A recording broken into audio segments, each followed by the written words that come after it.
हाँ तो दोस्तों नमस्कार। स्वागत है आप सभी को आपके इस अपने प्यारे से YouTube चैनल में। जैसा कि आपने थंबनेल में देख ही चुके होंगे कि आज हम किस टॉपिक पे बात करने वाले हैं। आज हम अमानत के सूत्र पे बात करने वाले हैं। तो आपका बिना वक्त जाया किए हम आपके इस वीडियो को शुरू करते हैं। देखिए यहाँ पे हेडलाइंस दिया है अमानत सूत्र। अमानत सूत्र अमीन को आप लोग जानते होंगे। अमीन लोग जो नापी करने जाते हैं, अमीन अमीन एक उर्दू शब्द है।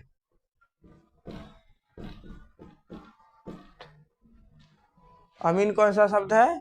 उर्दू शब्द। इसी को हिंदी में कहते हैं भूमापक। हिंदी में इसको क्या कहते हैं? भूमापक। और इंग्लिश में फरवेयर। अमीन एक हिंदी शब्द है, सॉरी माफ कीजिएगा, अमीन एक उर्दू शब्द है। इसी को हिंदी में भूमापक कहते हैं और अंग्रेजी में सर्वेयर कहते हैं। ये बेसिक जानकारी आप लोगों को मिल चुकी होगी। आइए अब हम इसके सूत्र के बारे में जानते हैं। जैसा कि यहाँ पे आप देख सकते हैं कि 20 फुर्की बराबर 1 धुरकी होता है। फुर्की झगड़ा अगर आपके गांव में हो रहा होगा तो आप गौर किए होंगे, लोग कहता है रत्ती, एक रत्ती नहीं देबू, ऐसे बोलता है ना। तो उसी को हम लोग फुर्की हिंदी में कहते हैं। तो 20 फुर्की बराबर 1 धुरकी होता है और 20 धुरकी बराबर 1 धूर होता है। 20 फुर्की बराबर 1 धुरकी, 20 धुरकी बराबर 1 धूर, 16 कनमा बराबर 1 धूर होता है। 16 कनमा बराबर 1 धूर होता है। उसी प्रकार 20 धूर बराबर 1 कट्ठा होता है। 20 धूर बराबर 1 कट्ठा, 20 कट्ठा बराबर 1 बीघा। 20 धूर बराबर 1 कट्ठा, 20 कट्ठा बराबर 1 बीघा। ये आप जान चुके हैं, यहाँ तक आपको कोई कठिनाई नहीं होगी। आगे बढ़ते हम। 1 करी बराबर 7.9 इंच होता है। 7.9 इंच। आप सभी जानते होंगे जरीब जो बनता है तो 100 करी का एक जरीब, जिसे हम लोग चैन कहते हैं, आगे लिखा हुआ है, हम पढ़ेंगे। तो 1 करी जो है, 1 करी वो 7.9 इंच के बराबर होता है। आप नापी करके देख लीजिएगा उसको। उसी प्रकार 100 करी बराबर 1 जरीब, जिसे हम लोग चैन कहते हैं या जरीब कहते हैं हिंदी में, और देहाती भाषा में चैन कहते हैं। 100 करी बराबर 1 चैन या 1 जरीब होता है। और 100 जरीब यानी 100 चैन बराबर 1000 करी होता है। समझ गए? उसी प्रकार करी गुना करी बराबर वर्ग करी होता है। करी गुना करी बराबर वर्ग करी होता है। अगर 1 करी को दूसरे, मान लीजिए कि यहाँ पे 2 करी है, 2 करी और फिर 2 करी, 2 करी लंबा। ये देखिए जैसे कि ये एक आकृति है, मान लीजिए कि ये एक जमीन है, जमीन है, ये इसका लंबाई है और ये इसका चौड़ाई है।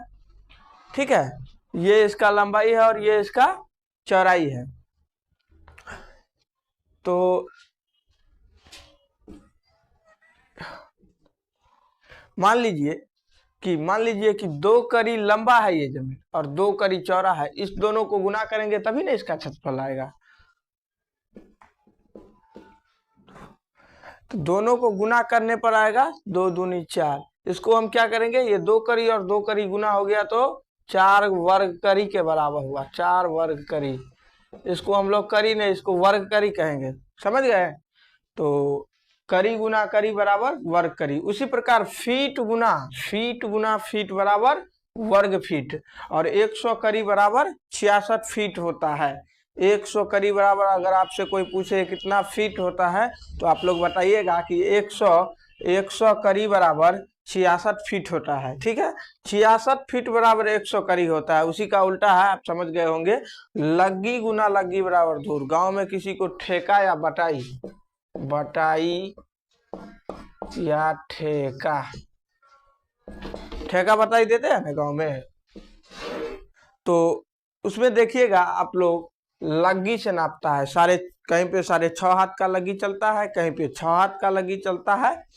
तो लग्गी से नापता है, तो जैसे कि 6 लग्गी मान लीजिए लंबा है और 4 लग्गी चौड़ा है, तो इस दोनों को गुना कर देगा तो 6 चौक 24, ये 24 धूर हो गया। 6.5 हाथ के लग्गी से अगर 6 लग्गी लंबा और 4 लग्गी चौड़ा है तो दोनों को गुना करने पर 24 धूर आएगा।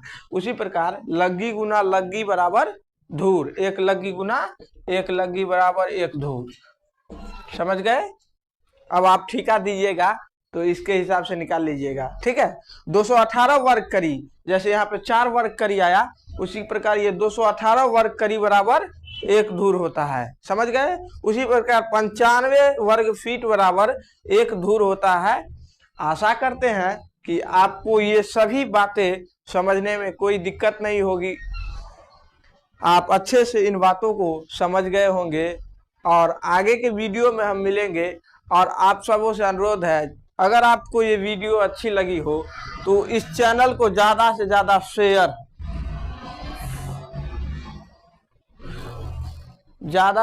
शेयर कीजिएगा, ठीक है। इस वीडियो को ज़्यादा से ज़्यादा शेयर कीजिएगा और वीडियो को लाइक कीजिएगा, और आप सबों से हम आपको एक छोटा सा टारगेट देते हैं कि जल्दी से जल्दी इस चैनल पे 1K सब्सक्राइबर पूरा कीजिएगा।